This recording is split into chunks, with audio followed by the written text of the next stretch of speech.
Hello, friends, and welcome to Season 3 of Hops and Hedges, the podcast where we talk about beer, landscaping, and everything in between. I'm your host, Heather Gerard from My Landscape Artist, and I am so glad you're here. Hops and Hedges is proudly sponsored by ext.tech, and you're going to want to stick around until the end of the show for an exclusive discount code to use for their powerful CRM software and mobile app. Now crack open a cold one, and let's dig in. There we go. With me today, all the way from Pennsylvania, is Michelle Steiner. She lives with an invisible disability. From the start, many people have told her she could not go to college, get her bachelor's degree, get published, or have the job she wanted. She has been able to do all of that and more. Michelle graduated from Slippery Rock University with a bachelor's degree in community programming for Americans with disabilities. She has articles published on the Mighty Nonverbal Learning Project, Dyscalculia blog, I hope I said that right, The Reluctant Spoonie, Calopina Collective, Imagine the World as One magazine, and Word Gathering. Her photographs were featured in Word Gathering Independent and Work Ready. She works as a para-educator in a school with students with disabilities. She lives in Pennsylvania with her husband and 2 cats. Michelle, warmest of welcomes to the show. Thank you. It's good to be here today. I'm excited to have a conversation. I have to say, I love your background with the wings. Right on your Thank you. website, it says, I love that it says, find your wings and soar, and that you encourage, empower, and educate people with and without disabilities. So I am really looking forward to this chat today. Yes. You've Same got here. a lot going on. So Michelle, for those who don't know you, who aren't familiar with Michelle's mission or what it is that you're doing, can you give our listeners a little bit of a lowdown as to what you do, who you are, and why you're amazing? Sure. Well, my name is Michelle Steiner, and I have a learning disability. I live in Pennsylvania with my husband, Ron, and our 2 cats, Jack and Sparrow. I can spare. Yes. So cute. I am a writer, I'm a speaker, I'm a photographer, and a para-educator. I work in a school with students who have disabilities and some who don't. And I also have a blog called Michelle's Mission where I write about my life with having a learning disability, and I get to feature nature articles, and also I get to show my photography as well. I love to take pictures of flowers and other things that I get to see on my walks. I love that. So do you walk regularly then? Yes, I do. I'm not able to drive because of my disability. So I am really lucky that my husband could take me to work and wherever else I need to go, and I have a coworker that can pick me up. But sometimes if I don't have a ride to go somewhere, I walk to where I need to go. I live in a central location, and this gives me that chance to be able to notice flowers and other things that are blooming that I would miss if I was in the car. Right. It was something that really struck me right away when I saw your website. I took a look at your photographs. You've got a gallery on there, michellesmission.com, and you have a lot of beautiful photographs of flowers and moths and butterflies. And when I saw those images, it just made my heart sing because I know a lot of our listeners were in the landscape industry specifically, and we are so passionate about what we do that it's not just beauty for people, right? It's about creating ecosystems and environments where these little critters and our plants friends can thrive. So, what is it? I don't know how to word it, but have you always been drawn to nature, or are these things that you've noticed with your walks, or do you remember like as a kid kind of being drawn to Sure. nature as well? Well, one of those things. I was not the kid that liked to go play outside necessarily. However, Okay. I did grow up. My grandfather had a farm, and I grew up near them. And my parents were gardeners. They still are. They still have a garden. They still have for vegetables. They still have lots of flowers. But I always loved flowers, and I always loved butterflies. And that is something that I really started. I knew that I loved from the time I was a little girl. I loved to sit at my grandparents' house under the lilac bush and just get to just it was huge, and there was the beautiful blooms, and it smelled so beautiful, and I loved doing that whenever I was really young. But the nature photography didn't come until later, though. Hmm. That was one of those things that I started to realize that I was finding flowers, and I was finding butterflies, I was finding so many things that was out there. I just had to find my thing that I like to do outdoors, and that one of them is taking pictures of flowers. I love that. How interesting that you're first to admit that you weren't a kid who enjoyed playing outside. And yet Mhm, you knew, and as you grew up, that you loved flowers and you loved butterflies, mhm. and those are outside, right? Yeah, So exactly. and then you kind of got drawn back into into nature photography as something that you love, and now you share through your website Yes. and online. So very cool. Very cool. So Thank you. for those who are listening and not watching, Michelle has a beautiful backdrop of these butterfly wings. And on her website, on her blog, you have this image of yourself that's find your wings and soar. And you've got these big, beautiful blue Mm, butterfly wings behind you. So where did this come from? The the find your the wings and soar.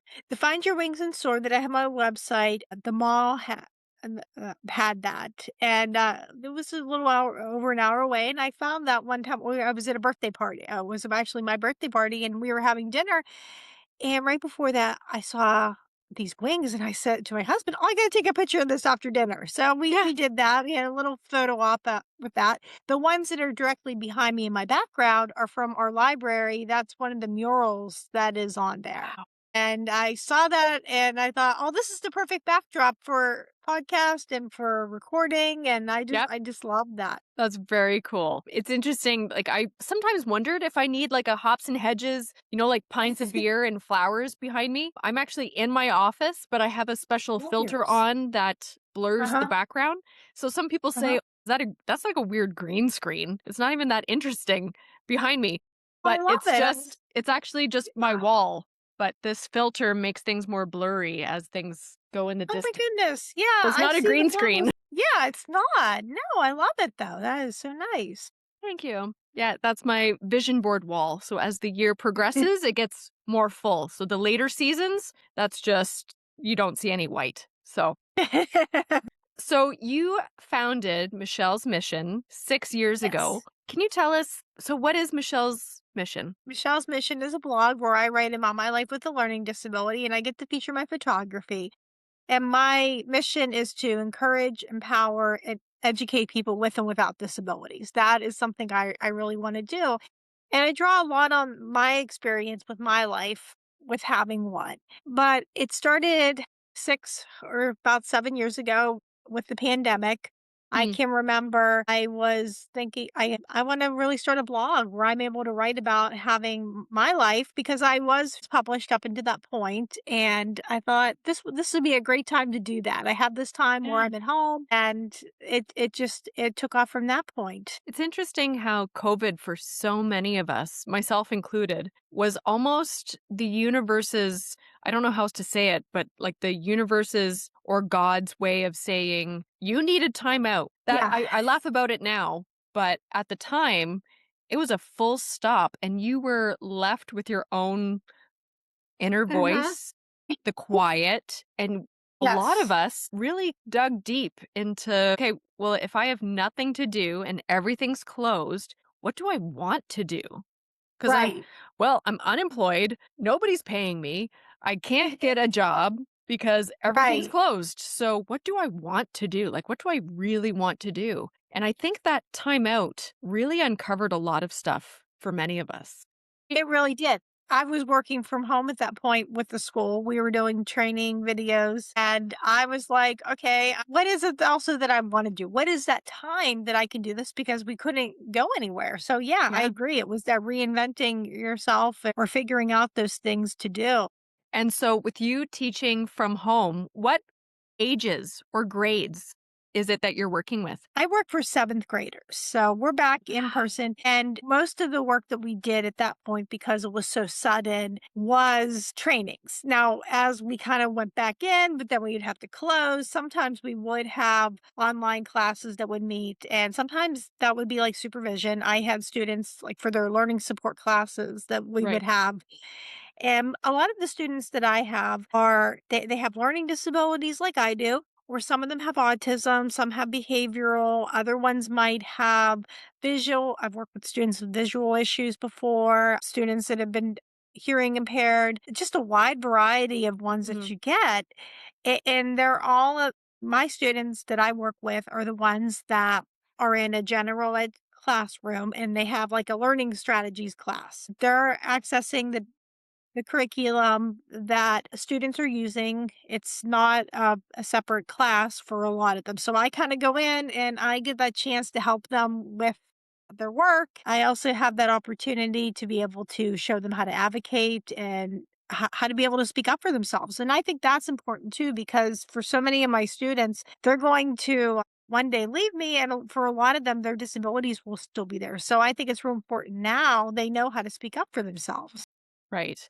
And I think that is a really good piece of advice for everybody, Hmm. with or without disability, whether Right. you're a minority or you're not a minority. I Yeah. think so many times it's come up where in my own life where people, let me rephrase this. I can be a little outspoken. I'm slightly opinionated and I've really have, I think, found my voice. And it's a lot easier for me to speak up than other people might. And I've been Exactly. told before that I'm being selfish for asking for what I want or for voicing my needs or for asking help from someone who Mhm. should be too busy to help me. But if I don't ask for what I need, who will? Right? True. We need to really empower, and I love that word, that empower, Mm. educate, right, and encourage people to speak up for themselves and for others because not everybody does. And it's a It skill. It's a s it really is. And oftentimes I'll have students that might be afraid to do that. They'll think, "Oh, I don't understand how to do it." And especially if it's math related, I can help you with anything except for math. Yep. And sometimes that's a real benefit because that leaves them with the having to ask for the help and the support. They're like, "Well, I'm afraid." And I'm like, "Well, I'll go with you."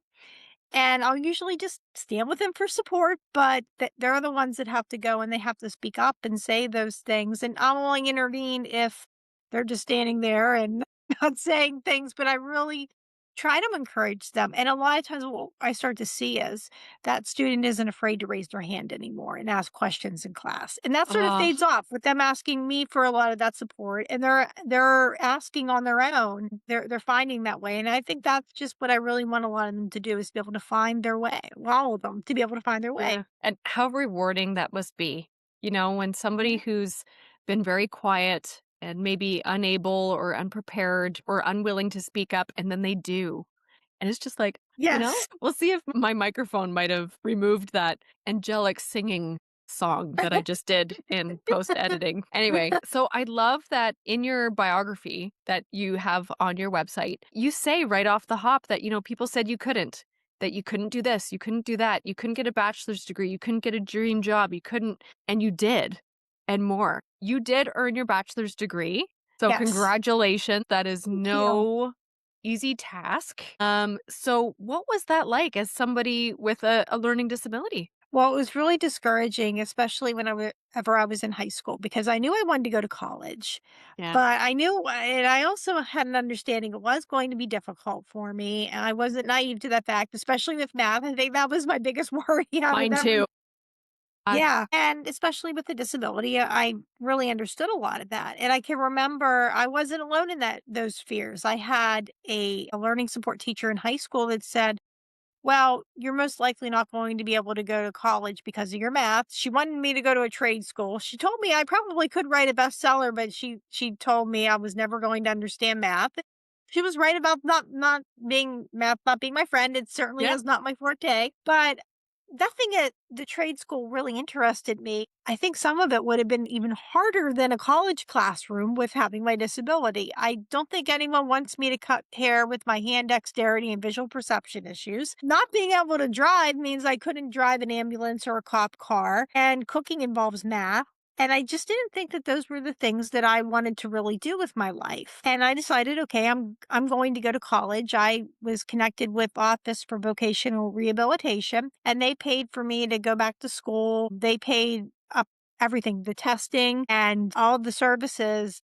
That was something that I was able to graduate debt free from. But in order to get the services, I had to get tested for a learning disability all over again. And I had a psychiatrist who tested me who said, well, based on your scores, you're most likely not going to go beyond community college. And that really hurt at that Oh, time because I didn't know where my life was going to take me. I mean, I thought, well, maybe I would like to go try to get my bachelor's degree. I didn't know that at the time.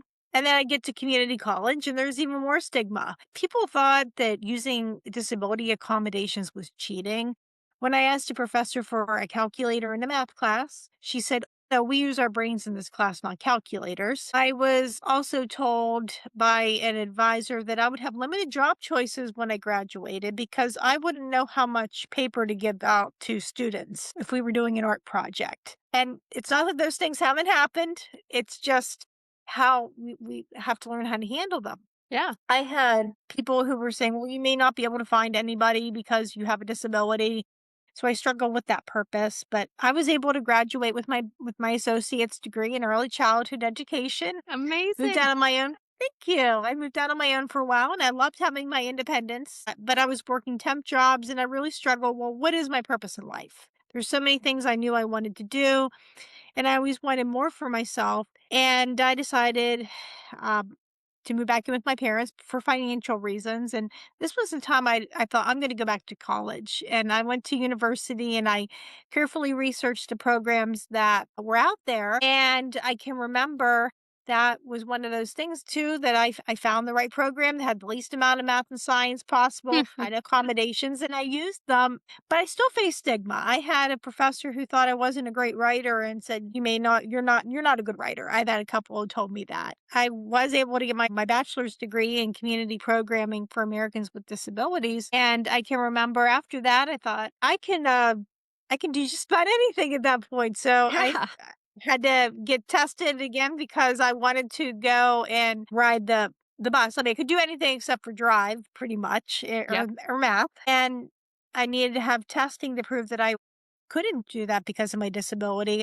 They were asking me in the evaluation, well, what are things you'd like to do? And I said, oh, I'd like to arrange pictures. I'd like to be able to write, or I'd like to act, or be like a caseworker. And they said, well, based on your scores, we're just going to eliminate those because it's beyond your capabilities.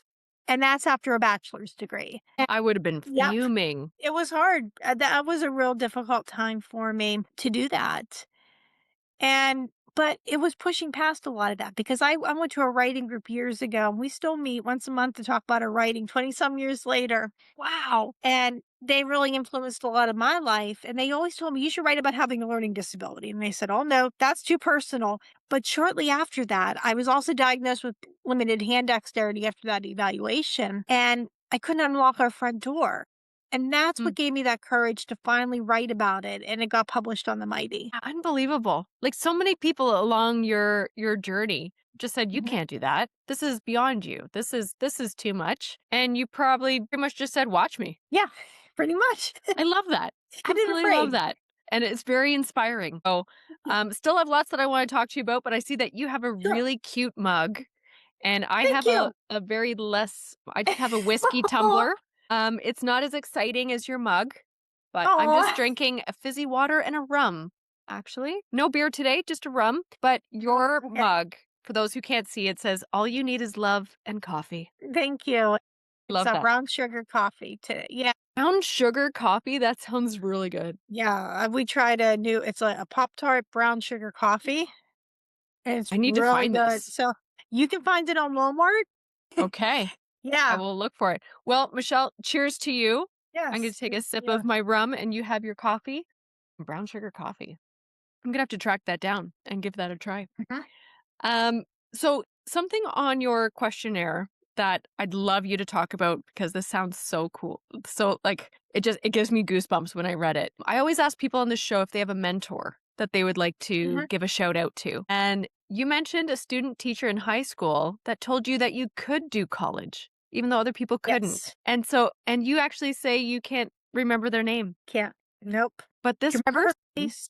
Yeah, remember her hair, but yeah, and I can remember her words. Yeah, she told me she was in my learning support class being a student teacher, and I was really struggling, and I knew I wanted to go to college, and she could see all the work I was putting in. She could see that I was studying for tests, I was getting all my homework done, I was doing well in my classes, and she told me, "You can go to college." And I said, "What?" And she said, "Yeah, you're a hard worker. You know how to study."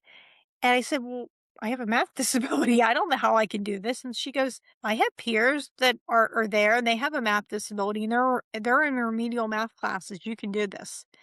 Oh my And that just someone believed in me other than my parents. And that was the voice that I would hear when it got really hard at college that I well, could do it. and so where did this individual work? It was at my high school. Yep. And what high school was that? Slippery Rock Area High School back in the 90s, and she went to Slippery Rock University. So I thought that was kinda cool, though, that I got had the chance to go back there too. And she was a student teacher at the high school She was yeah, she was. in the 90s. So for anybody listening, Slippery Rock, is that what you said? Slippery Rock, we are looking for you. Let's track this woman down, okay? Yeah. Student teacher in the 90s, Slippery Rock High School, Pennsylvania, right? Mhm. Yep, This woman impacted you and she has stayed with you all this time. Like that's magical. Something that it blows me away every time on the show is that how many times, like how many people out there have changed and influenced people and they have no idea. yep, This woman has impacted your life and she mhm, probably has no idea. yep, he doesn't. No, she Okay. probably doesn't have that. Well, let's find Yep, her, okay? So yes, you 'cause said I'm you remember her hair. What's her hair look like? blonde and curly at that time, but then again, everybody kinda had that Okay. Yep. Blonde and curly. Glasses? No glasses. no glass. No Yep. glasses. Blonde, curly hair, no glasses. We are looking for you. Reach out. Let's get you guys connected. I love that. There's Yes, something about somebody saying that you can do something when so many other voices have told you you can't, right. right? I remember personally, I don't think I've actually mentioned it on the show, but for me, elementary school was a real struggle because I've always been a weird kid Mhm. and I'm still a weird kid. But in high school, I Cool. found a bunch of other weird kids. And suddenly Yeah. I found my people. I'm like, this is great. But in grade 9, I still remember them. So Roger Brunning was my English teacher and Ray Brown Nice. was teaching me computers. And I Uh-huh. was miserable in computers, like just miserable. It's like, I know how to type. This is stupid. What a waste of my time. And these two teachers got together and actually managed to get me out of computer class and into the grade 10 drama class. That's awesome. And I thrived. Like I just thrived. There was no grade 9 drama at my school, but they managed to MacGyver something. I don't know. Those two people are the two of probably the earliest people I can remember really changed the trajectory of my life. Like I'm such That's a awesome. my love of theater, right? And acting and Yes. spreading joy and pretending and play. This aspect of play in adults is so important. I'm never going to stop playing. Exactly. That is so key in that is finding that group of people definitely too. I can remember really struggling socially all throughout my years of school. And I think it was by the time ninth grade hit, I realized I wasn't connecting with my peers. And I joined an art group that was right outside of our school district. And I got to meet other kids that I didn't go to school with. And Ah, that started that acceptance. And that started that, oh, there are people who do like me and share these interests with that. And that's led me to my writing group for adults after I was done with the teen group. And when you say theater, I never did theater and then in high school because I couldn't dance very well and I didn't want to get involved like with musical theater. But whenever I was at university, my advisor said, you need to sign up for something in your art block. And she's like, okay, well, what about theater? Do you want to do an intro to acting or intro to theater? And I said, I want to do an intro to acting. I thought, I'm never going to take a class like this huh, again. And I did that and I got an A in the class and I loved it. And after college, I did 2 plays and just that is something that's fun. That is what's really interesting about the theater class was that was the only class I got an A in that I didn't have disability supports with. Everything else had a plan, like we had to have the extra test time, I had to have a note taker, I needed to have, scheduling, there was just always this plan, but when I went into the theater class, none of the supports would have been appropriate for that, yeah. and I did well with that. Wow. So do you still do any community independent theater? Do you dabble? I have not done that for a number of years, but if the right role came along, I think I would. Just something small. But yeah, I did that for a while, but I loved it. And that was a lot of fun. Yeah. Well, it's too bad that you don't live closer to London, Ontario in Canada because I'm directing a play in November and there's a part you would just Oh, be perfect for, unless you want to drive, I don't know how long it is I from know. Butler, That would Pennsylvania be to London, yes. Ontario. Oh my gosh. That would be a drive. That would be a drive. Yep. So something else that's on the questionnaire is I often like to ask people if there's like a tool or software or something that has really improved their life or their business. And for you, you specifically mentioned about how learning to type was so powerful for you. Can you talk about Yes. that? I have really bad handwriting. Part of it's with the hand dexterity, and other parts just the learning disability and dysgraphia with that. Was What is really dysgraphia for those who don't know? sure. That is a learning disorder with handwriting, and it can affect people. Sometimes it can just be handwriting that's you can't read it. Other times it can be trying to put your thoughts on paper, and it can affect people in a lot of different ways. And I can, from the time I was really young, I really struggled with having my handwriting. In fact, when I was in first grade or second, I had a W on my report card for handwriting. That's and people really judged me all throughout these years. Cursive handwriting was a nightmare for me, and it was really awful. And I can remember everyone saying, "Oh, you're gonna need to know how to do this." And then I get to high school, and they put me in a typing class when I was in 10th grade. And that was a game changer for me. It took me a whole year, not just a semester, not just a few weeks, a whole year of typing. And what that did was people could understand what I was saying. If I would Wow. type things out, people my reports, everybody knew what I wanted to say. And I can remember I had a peer that said, "Well, your handwriting is bad, and if you want to be a writer, you're going to have to learn how to be neat." And to this day, I have not had an editor. Now this might change with AI, but I Yep. haven't had an editor that has asked for a handwritten copy of anything. And I still do write stuff in my handwriting, but it's not how I can do that. And another thing, sometimes even if it can be tough for me with typing, the dictation can also really be helpful too. Speaking It's into huge. things, that helps as well. So, I mean, I think that's where I could see the technology coming in that can be really helpful for a person with a disability. And I'm not against teaching handwriting to kids. I'm certainly not against, cursive or like writing your name. But I think that we have to get to a point where if something isn't working with a student, rather than just shaming somebody or just Yes. trying over and over, we have to find something that does work. It's like this image, it's so clear in my mind right now, and I'm Hmm. probably gonna not explain it very well. But this idea of fairness versus equality, and there's all these zoo Hmm. animals, right? And they're like Yeah. learning to climb a tree, and the monkey gets A Hmm. plus, the elephant gets a zero. It's Uh like huh. not everybody's meant to climb a tree. Not everybody can Right. climb a tree. Not everybody has the desire or the need Right. to climb a tree. So why Right. is our educational system so regimented and everybody needs to learn how to do this? But Yeah. that doesn't make any sense. We're not Right. all Because tree climbing monkeys. yeah, right, exactly. And what one person can do, great, but what the other person can't there's something somebody everybody struggles with something and everybody's good at something. And I just if there was one wish I had for education systems and then even for our disability services when somebody gets older is to have a customized approach to Love that. that. I just wish they had that. I think about that often that we can't all be Mhm. good at everything.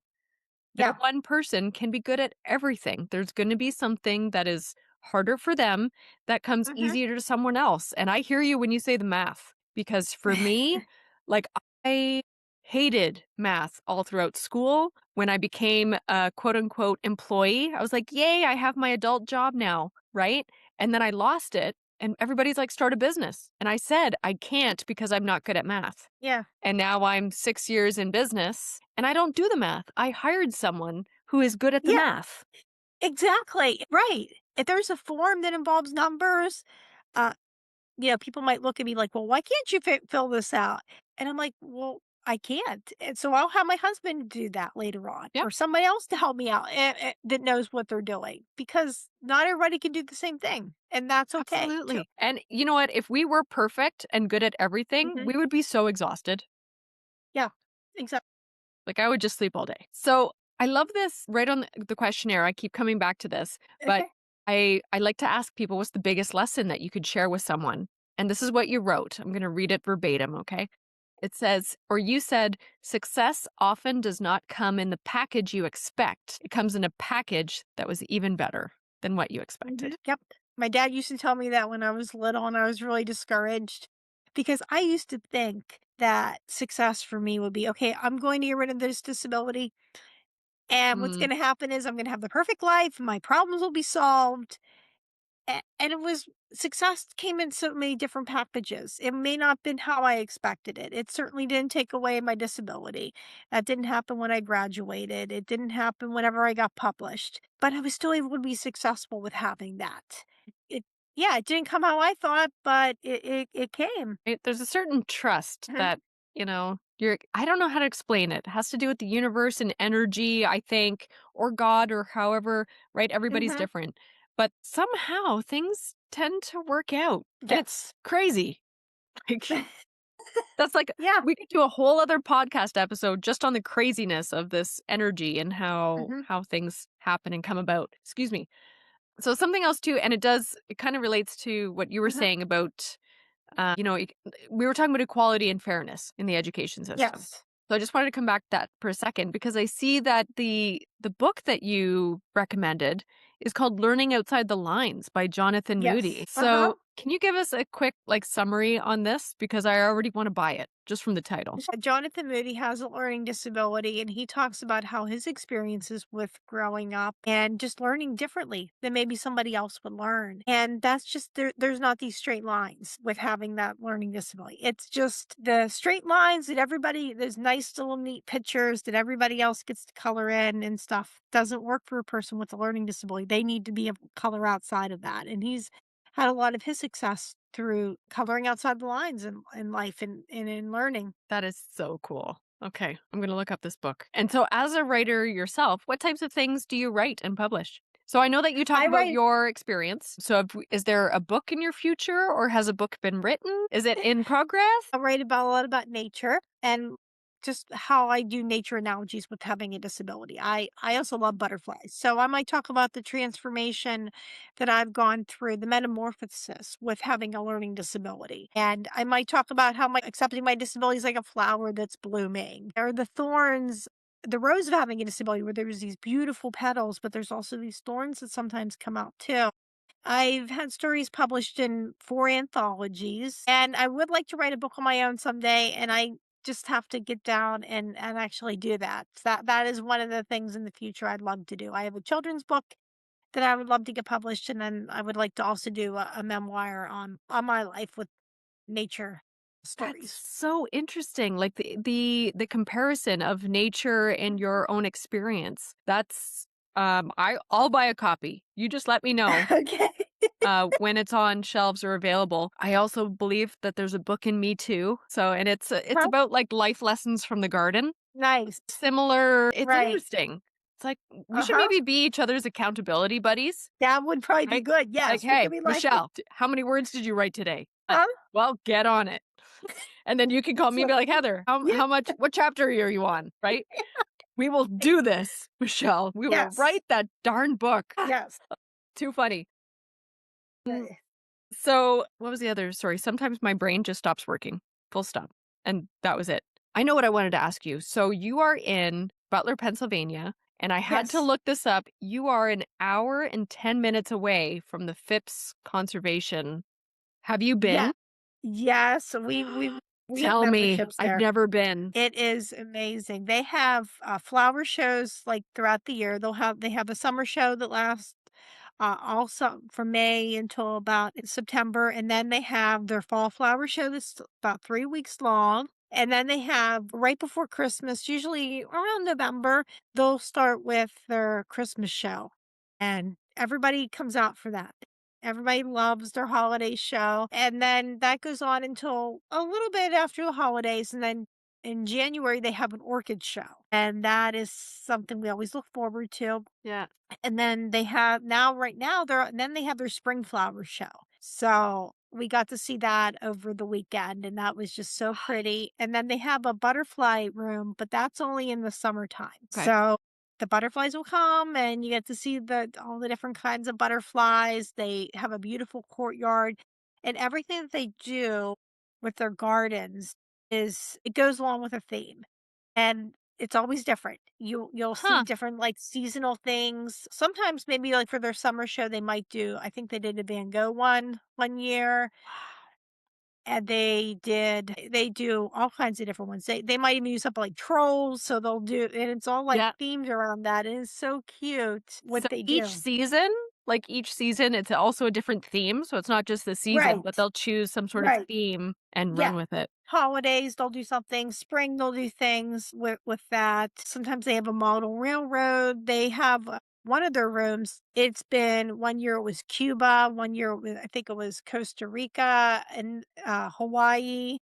So they Wow. do different. The one room's like yeah, they have that changes a courtyard. There's glass, there's fountains. It's really pretty. Okay. It is on my list. It's, Yeah, I forget when I looked. I'm not sure if it was Phipps or Longwoods, because we Longwoods, went to Longwood. you've been to Yeah. Longwoods too? It was on my bucket list, and we were there last year in the fall for their, fall flower show with chrysanthemums, and it was cold, but it was so worth it to go there too. Okay. So, in I your recommend opinion, that one. if I can only do one, let's say I've got a week to live, I can only see Phipps or Longwoods, where do I go? That would depend on where you're at too, because Longwood was real is really nice too, but the Phipps, they change things around a lot, and I'm more familiar Okay. with that one. So it Right. just I would say it depends on your location, where you're at, but definitely to see Longwood at some point, I would think that would be great. Okay. Excellent. Because I think when I was looking at doing a road trip, Mhm. it's like a big triangle. So I might as well do Yeah. both. Might as well do both. Yeah, exactly. Okay. Well, when I come down to Phipps, I'll call you up. I'll be like, Michelle, Yes, please do. private tour, private tour of Phipps. Come on down, There meet you us. go. So, Michelle, it's been really great talking to you over the past hour-ish. I'm really glad that this was through Podmatch, right? Like Yes. this website Uh-huh. has a way of bringing people together that otherwise we never would have met. So, really great Mhm. opportunity. I really think it's quite inspiring what you're doing and what you're doing with kids and education and your writing and your blog. Mm. And one day your bestseller, right? Yes. So thank you again so much for coming on the show. Thank you so much for having me. It's been a pleasure. So again, Michelle's blog and her website is michellesmission.com. That's CHELLES, michellesmission.com. Michelle, thanks again. And when I come to Phipps, I will call you up and we'll do it. Sounds good. Cheers. I'll see you around. Yes. That brings us to the end of this week's episode of Hops and Hedges, hosted by me, Heather Gerard of My Landscape Artist. Now, before you go, here's a quick word from our sponsor, ext.tech. In today's fast-paced world, landscaping businesses need modern tools to keep up with constant change, and that's where EXT comes in. EXT is transforming how landscaping, snow removal, and construction companies manage their operations. Using streamlined client management, real-time financial insights, and a modern mobile app your team will actually enjoy using. And with flat-rate pricing, there are no surprises, just clarity and control. If you're ready to revolutionize and grow your landscaping business, visit ext.tech to learn more. For additional savings, use the code HOPS10 at checkout, or just tell them that Heather sent you.